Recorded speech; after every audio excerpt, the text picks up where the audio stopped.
Big ബോസിൻ്റെ live update ആണ്. ലൈവിൽ സിബിനാണെന്നുണ്ടെങ്കിൽ ഇവിടെ നിന്ന് പോകുകയാണെന്നുള്ള വാശിയിൽ തന്നെയാണ് നിൽക്കുന്നത്.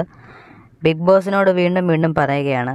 അതുപോലെ അവിടെയുള്ള മറ്റുള്ള ആൾക്കാരുടെ അടുത്തും വീണ്ടും വീണ്ടും പറയുകയാണ്, ഞാനിവിടെ നിൽക്കുന്നില്ല, പോകും, എനിക്കിത് പറ്റില്ല.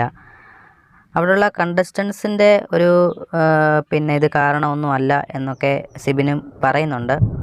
സിബിൻ്റെ യഥാർത്ഥ പ്രശ്നം അവിടെയുള്ള കണ്ടസ്റ്റൻസ് തനിക്കെതിരെ പെരുമാറി അങ്ങനെയൊന്നും ഉള്ളതല്ല. അത് ഈ മത്സരത്തിൻ്റെ ഭാഗമാണല്ലോ. പല ആൾക്കാരുടെ അടുത്തും പല പല വൈരാഗ്യവും, പിന്നെ വീണ്ടും അവരുമായിട്ട് ഇണങ്ങും, വീണ്ടും അടിയുണ്ടാക്കും.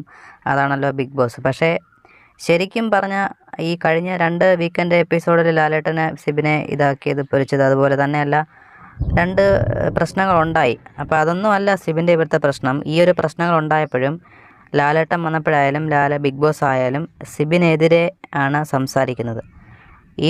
തനിക്കൊരു പരിഗണനയും അവിടെ കിട്ടുന്നില്ല.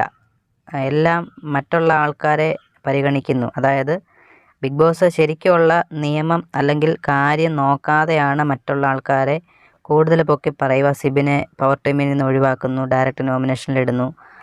ആ ഒരു കാര്യങ്ങളൊക്കെ കൊണ്ടൊക്കെ ആവാം സിബിന് വേണ്ടത്ര പരിഗണന ബിഗ് ബോസിൻ്റെ ഭാഗത്തു നിന്ന് കിട്ടുന്നില്ല എന്നുള്ള ഒരു തീരുമാനം കൊണ്ടാണ് സിബിൻ ഇവിടെ നിന്ന് പോകാൻ തീരുമാനിക്കുന്നത്.